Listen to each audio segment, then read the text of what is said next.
En el este de Turquía, a unas 200 millas al sureste del Mar Negro, hay un volcán inactivo que se conoce como el Monte Ararat.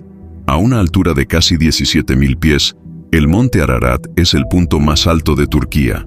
Durante siglos, este pico ha sido considerado sagrado porque, según la Biblia, después de que Dios envió el gran diluvio para limpiar la tierra, el Monte Ararat es el lugar donde el Arca de Noé finalmente se detuvo.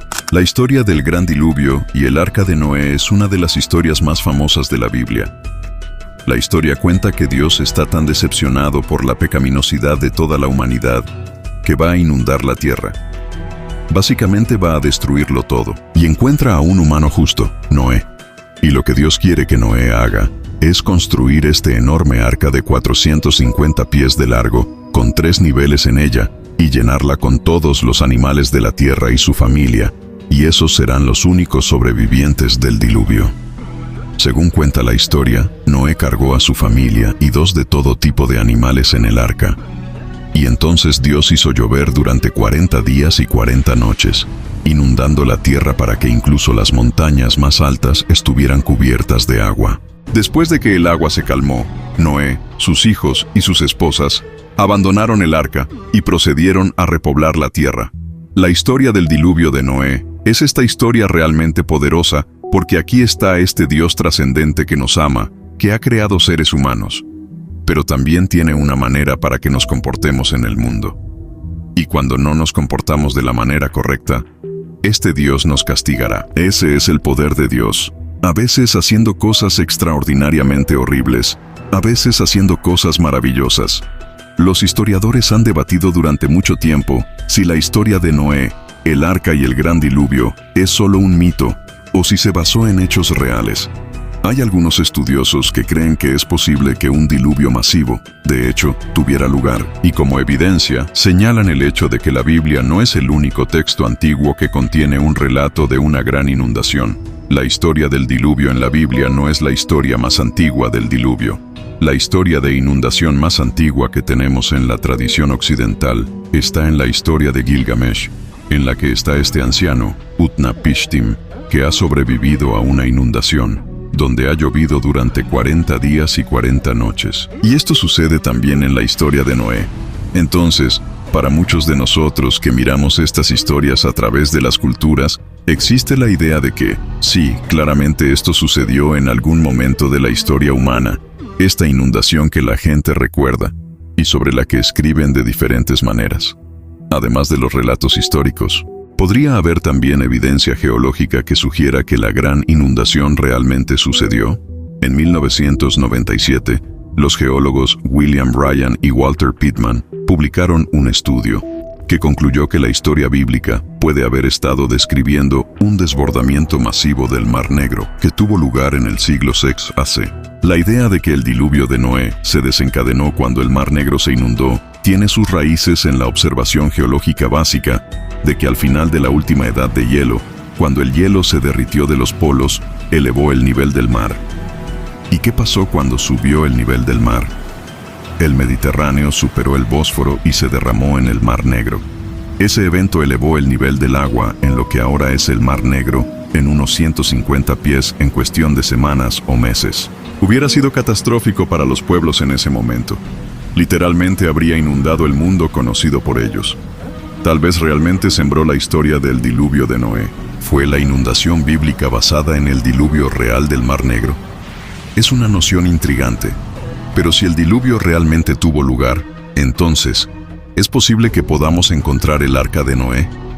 Bueno, algunos investigadores argumentan que el arca puede haber sido redescubierta en una serie de fotografías aéreas que habían sido tomadas al pie del monte Ararat. Las fotos revelan una formación en forma de barco incrustada en la superficie de la montaña. Hay quienes creen que esta estructura rocosa fue una vez el arca de Noé, y que la madera se endureció y se convirtió en piedra con el tiempo, un proceso que se conoce como petrificación. Es un objeto aerodinámico en forma de barco que está sentado allí, y no hay nada más en la región que coincida con eso. Así que este es un objeto muy distinto. Según la Biblia, el arca aterrizó en las montañas de Ararat. Y Génesis capítulo 6, el arca tenía 300 codos de largo. Ahora, si haces la conversión, 300 codos es igual a 515 pies. Y esa es exactamente la longitud de esta formación de barcos. La notable similitud entre esta estructura rocosa y lo que está escrito en la Biblia sugiere que son los restos del Arca de Noé. Desde 2019, un grupo de arqueólogos que lideran el proyecto científico del Arca de Noé ha utilizado nuevas tecnologías para aprender más sobre esta misteriosa formación. Contratamos a un equipo de radar de penetración terrestre estadounidense para crear imágenes 3D de lo que está debajo del suelo. A unos 20 pies de profundidad, encontraron lo que parecían ser 3 capas diferentes.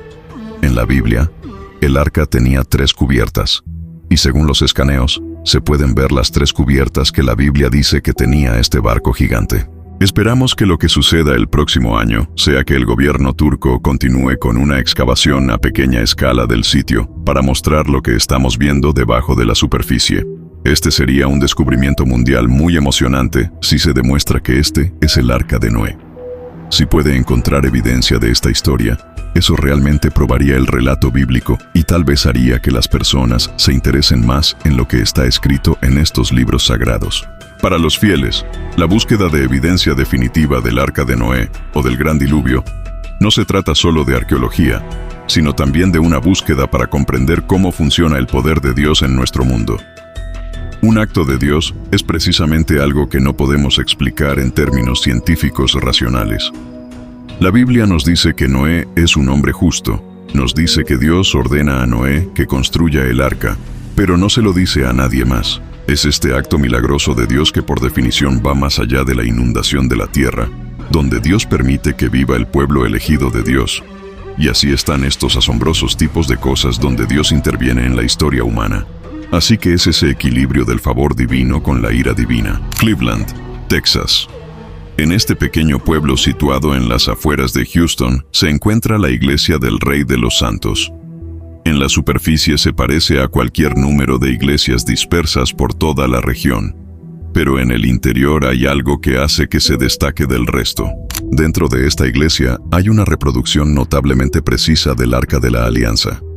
Mi padre y yo construimos esta réplica del Arca de la Alianza porque hace que la escritura cobre vida de una manera nueva y única, porque no solo estás leyendo una descripción en un libro o viendo una imagen. Esto es 3D y construido de acuerdo con las especificaciones de la Escritura. Éxodo capítulo 25. Moisés da el plan o las instrucciones detalladas de cómo construir el arca. Y esa es la instrucción que usó para construir esto con todas las dimensiones. La Biblia describe 2 querubines, que son esfinges aladas, y están uno frente al otro como vemos aquí de acuerdo con las Escrituras. Y los querubines tenían el cuerpo de un león, la cara de los hombres, las alas de un águila. En otras representaciones del Arca de la Alianza, se ven ángeles humanoides con alas, o querubines. Pero esto refleja la descripción de los querubines, como encontramos el libro de Ezequiel. Y miran el propiciatorio, que es la cubierta del Arca de la Alianza. A lo largo de la historia, el Arca de la Alianza ha sido uno de los artefactos más sagrados de la tradición judeocristiana. Pero, ¿qué es exactamente el arca? El Arca de la Alianza es fascinante porque es el objeto ritual más importante que el judaísmo haya tenido. El arca se introduce por primera vez bíblicamente en el libro de Éxodo, donde Dios le da instrucciones a Moisés para construir un arca para llevar los 10 mandamientos. Tiene instrucciones muy detalladas. Debe tener 2 codos y medio de largo, como 1 codo y medio de alto, y 1 codo y medio de ancho, y está chapado en oro por dentro y por fuera. El arca estaba cubierta por esta tapa de oro llamada el propiciatorio. Ahora, también se conoce como el trono de Dios, principalmente porque tenemos un pasaje en 1 Samuel 4, que menciona cómo Dios está entronizado entre los querubines. Así que esto nos indica que este propiciatorio fue, de hecho, entendido como el trono de Dios. El Arca de la Alianza durante un tiempo fue el centro de la religión israelita.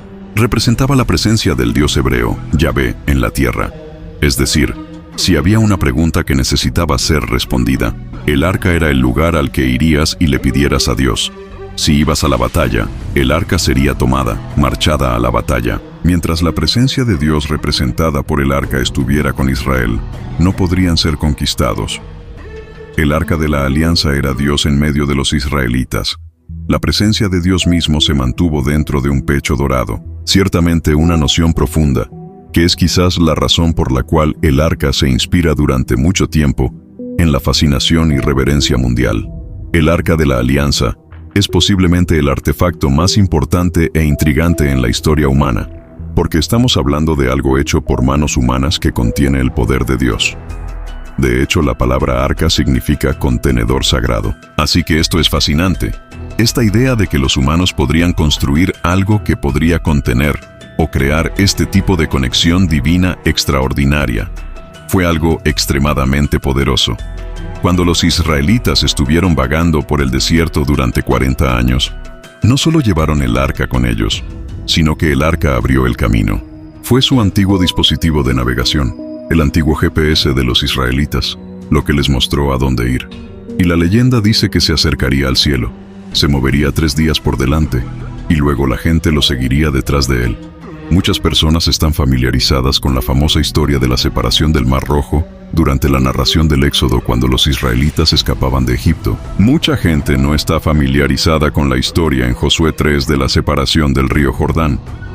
Los sacerdotes que llevan el Arca de la Alianza acaban de tocar sus dedos en el río Jordán, y el río Jordán mismo se separó, y los israelitas pueden marchar hacia la tierra prometida. Así que toda la historia está diseñada para decirle al lector, este es Dios trabajando aquí. Lo interesante es que hay un gran debate. ¿Era real el Arca de la Alianza o simplemente fue inventada? De hecho, creo que fue muy real. Y la razón por la que creo que es real es que es una parte tan central de la religión israelita. ¿Existió realmente el Arca de la Alianza? Tal vez la respuesta se puede encontrar examinando un descubrimiento arqueológico que se hizo en el corazón de Tierra Santa. Israel Central, 15 millas al oeste de Jerusalén.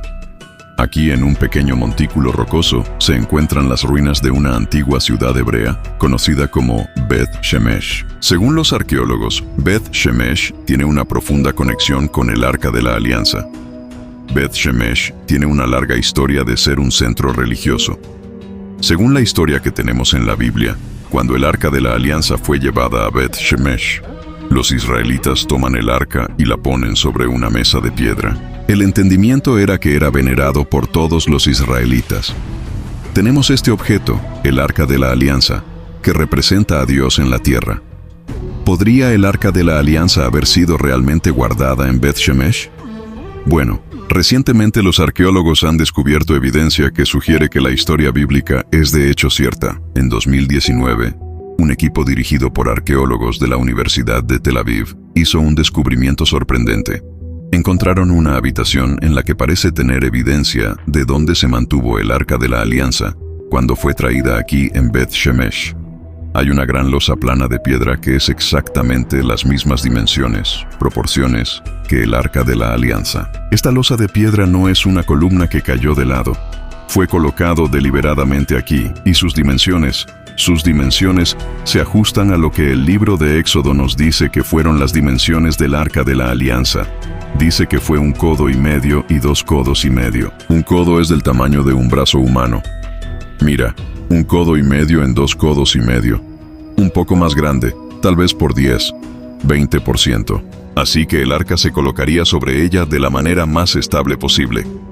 Y todo data del marco de tiempo de cuando el arca fue colocada en Beth Shemesh. Todo cae en su lugar. Este descubrimiento no solo indica que el arca se mantuvo aquí, sino que es mucho más. En realidad indica que el arca existió. Este descubrimiento es posiblemente el hallazgo más significativo jamás hecho en el contexto de la búsqueda del Arca de la Alianza, en el centro de Irak, 60 millas al sur de Bagdad, por las ruinas de la antigua ciudad de Babilonia, que una vez fue la capital del Imperio Babilónico. En su apogeo en 600 y Ana, se estima que Babilonia fue la ciudad más grande del mundo con una población de más de 200,000 habitantes.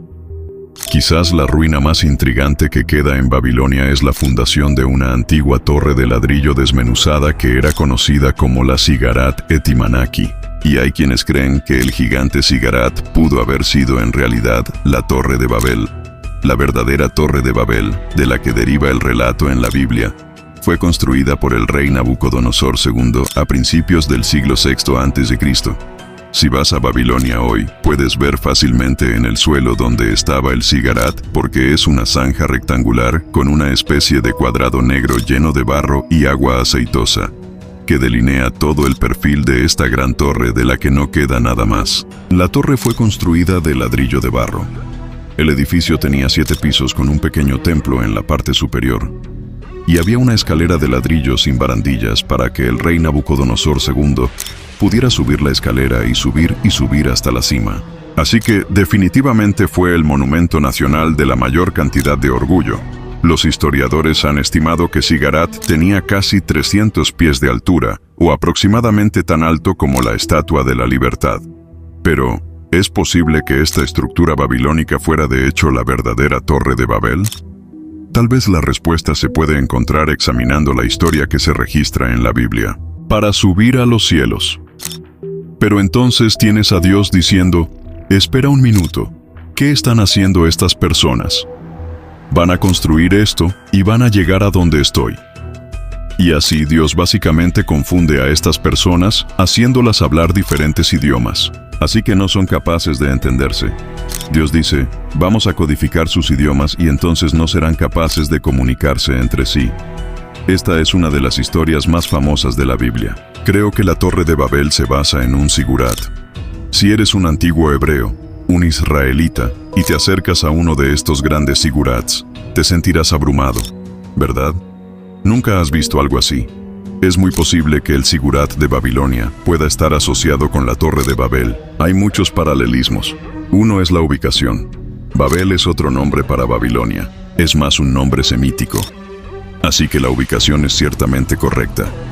Y ciertamente era una torre muy alta como lo sugieren las fuentes bíblicas. Algunos arqueólogos afirman que la conexión más intrigante entre esta estructura y la Torre de Babel se puede encontrar en los ladrillos restantes desde la fundación del zigurat. Algunos de los ladrillos que tenemos en la superficie superior o inferior, un grueso depósito negro. Y estos son los restos de betún, que cuando se armó el edificio original, funcionaron como cemento. Y en el relato en Génesis se señala que la Torre de Babel fue construida de ladrillo de barro con betún en el medio. Así que esta es una pieza muy convincente de evidencia de que un edificio se basa en el otro. Pero si este zigurat era la Torre de Babel, entonces ¿cómo fue destruido? Según un antiguo texto hebreo conocido como el Libro de los Jubileos, Dios estaba tan enojado con los humanos por construir la Torre de Babel que convocó a un poderoso viento para derribar la torre. Es posible que haya sido derribado por el poder de Dios. Algunos expertos creen que la historia de la Torre de Babel y su destrucción por Dios se basa en un evento histórico, un terremoto en la antigüedad. De hecho, bastantes torres antiguas en la ciudad de Babilonia, en lo que hoy es Irak, fueron destruidas por terremotos. Los arqueólogos saben que esa área era y sigue siendo propensa a los terremotos, porque en el año 2017 hubo el terremoto de mayor magnitud en el mundo en ese año, y el epicentro estaba a solo 100 millas de lo que era la antigua ciudad de Babilonia. Si un terremoto destruyera el zigurat, eso podría apoyar la teoría de que era la legendaria Torre de Babel. Pero muchos expertos creen que el verdadero poder de la historia de la Torre de Babel es que miles de años después, está advirtiendo sobre las consecuencias de desafiar a Dios aún perdura. La historia de la Torre de Babel es absolutamente fascinante, porque Dios básicamente maldijo a toda la humanidad al codificar todo el lenguaje y la moraleja a la historia. Se supone que no debes mostrar ese tipo de arrogancia. No debes tratar de ser como Dios. Mientras que la Torre de Babel es un monumento a la ambición condenada de la humanidad de rivalizar con Dios, hay otros artefactos bíblicos que muchos cristianos creen que ofrecen una conexión directa con lo divino, como un cáliz perdido que es quizás la reliquia más buscada en la historia. Acre, Israel, ubicado en la costa oriental del mar Mediterráneo. Esta bulliciosa ciudad portuaria contiene ruinas notables que datan de hace miles de años. Y hay quienes creen que uno de los tesoros más buscados de la historia puede estar escondido dentro de estas antiguas ruinas. El Santo Grial. Para los arqueólogos, Acre es muy importante. Es uno de los lugares habitados continuamente más antiguos de la Tierra, que se remonta a 5000 años. Hay literalmente capas de historia que todavía se están descubriendo. Pero también el significado es que es el último lugar donde se cree que el Santo Grial terminó durante la crucifixión de Jesucristo. Y eso es lo que dice la Biblia. El Santo Grial, el cáliz del que Jesús bebió en la última cena.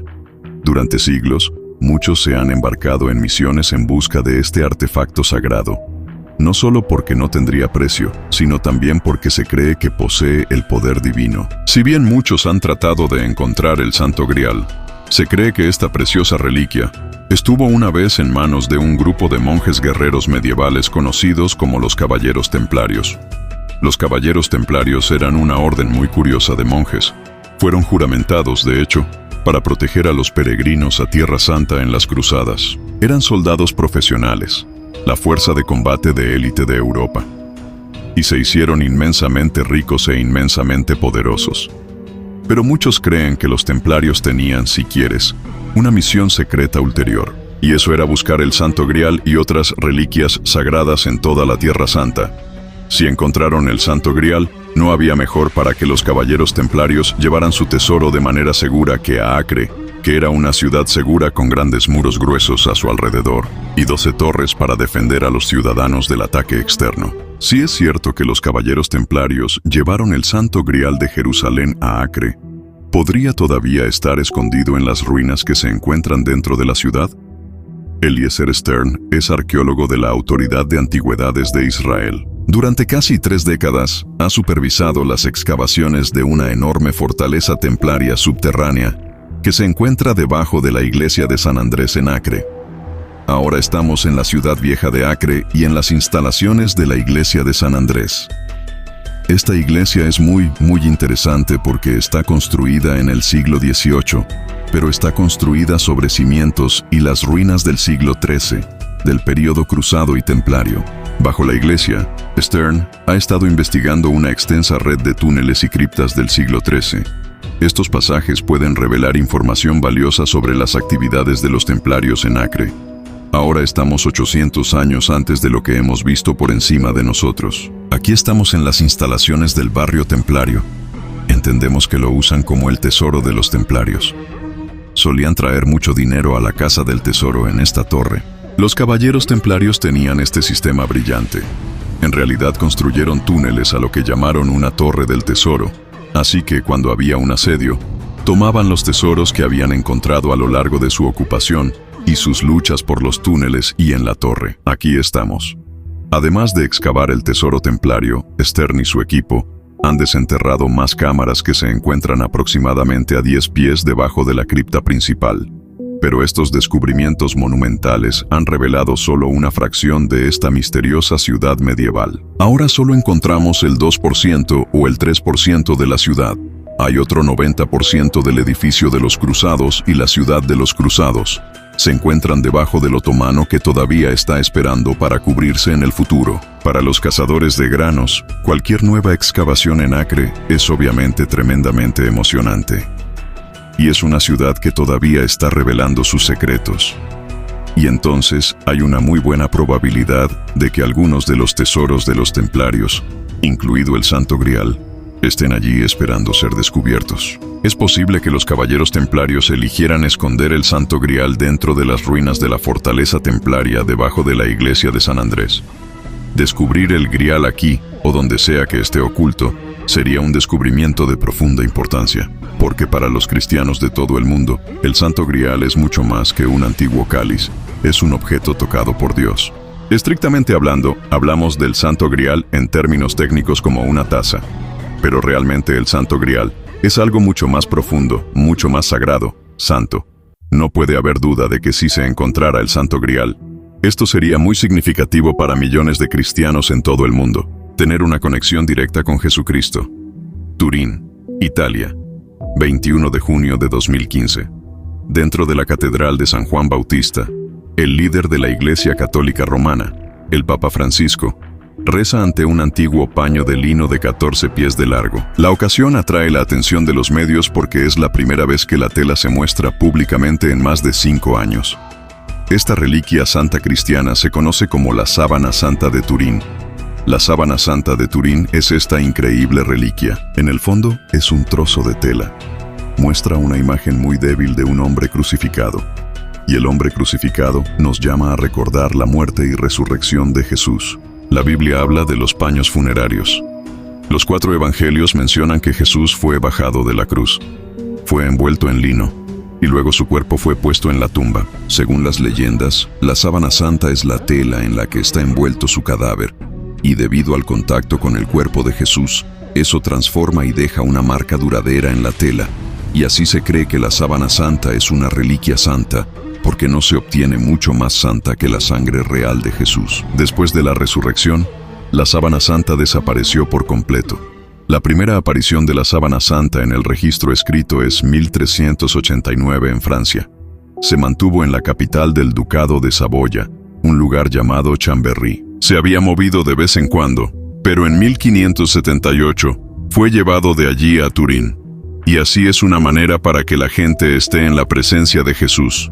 Mientras que la gente de todo el mundo ha sido golpeada por su impresionante huella del rostro de Jesucristo, no todos están convencidos de que la sábana santa es una reliquia santa genuina. Desde que la sábana santa aparece por primera vez en la historia, ha habido controversia al respecto, y ha habido preguntas sobre su autenticidad.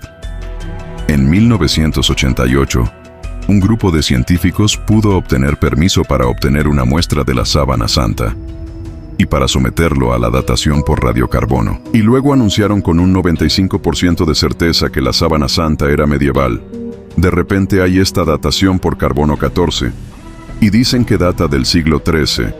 Y wow, eso es un tremendo golpe para todos los que pensaron que la sábana santa podría ser real. Pero luego, a medida que pasaba el tiempo, los expertos comenzaron a mirarlo.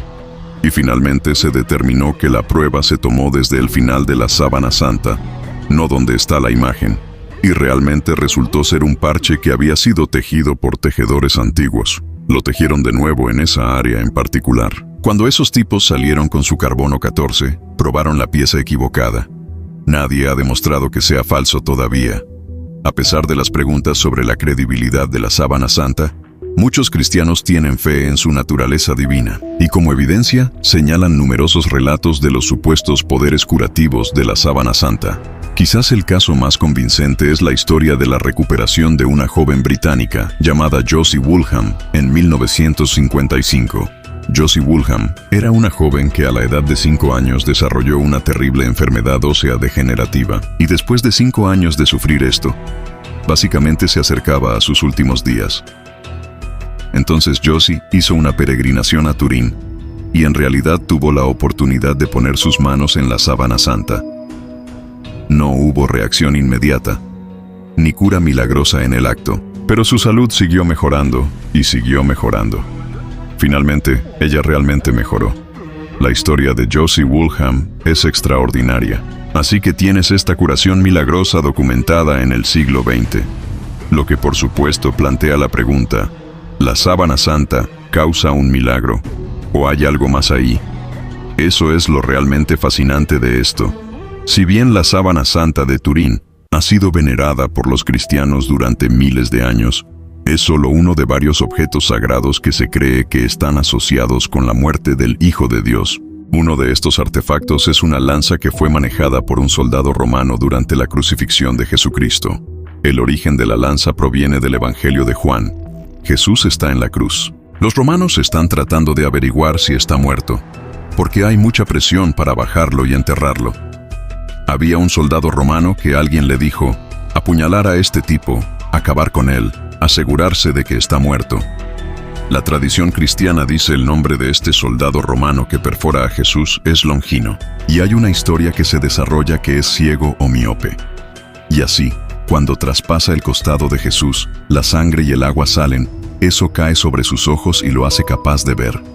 Es este milagro, porque por supuesto, la sangre de Cristo es este tipo de cosa milagrosa. Según la creencia cristiana, cuando esta lanza ordinaria tocó a Jesús, se convirtió en una reliquia sagrada, y se la conocía como la lanza santa o la lanza del destino, debido a que esta era la única arma que se dice que atravesó el cuerpo de Cristo. La leyenda se puso en marcha que si tenías la lanza del destino, la lanza santa, no podías ser detenido, eras invencible, y toda una serie de líderes querían tenerlo en sus manos. tal vez creyendo que Dios estaría entonces de su lado y que prevalecerían. Después de la crucifixión de Jesús, uno de los gobernantes que supuestamente entró en posesión de la lanza del destino fue el rey francés del siglo VIII, Carlomagno. Carlomagno, Carlos el Grande, llevó la lanza en 47 campañas victoriosas y extendió su control sobre gran parte de Francia y Alemania, hasta lo que ahora serían Eslovaquia y Hungría. Y así Carlomagno, a los 800 años, el día de Navidad, es coronado por el Papa como emperador de Occidente. Y había mucha gente que creía que la lanza del destino explicaba su éxito. ¿Es posible que la lanza del destino realmente le diera a Carlomagno el poder de vencer a sus enemigos? Tal vez.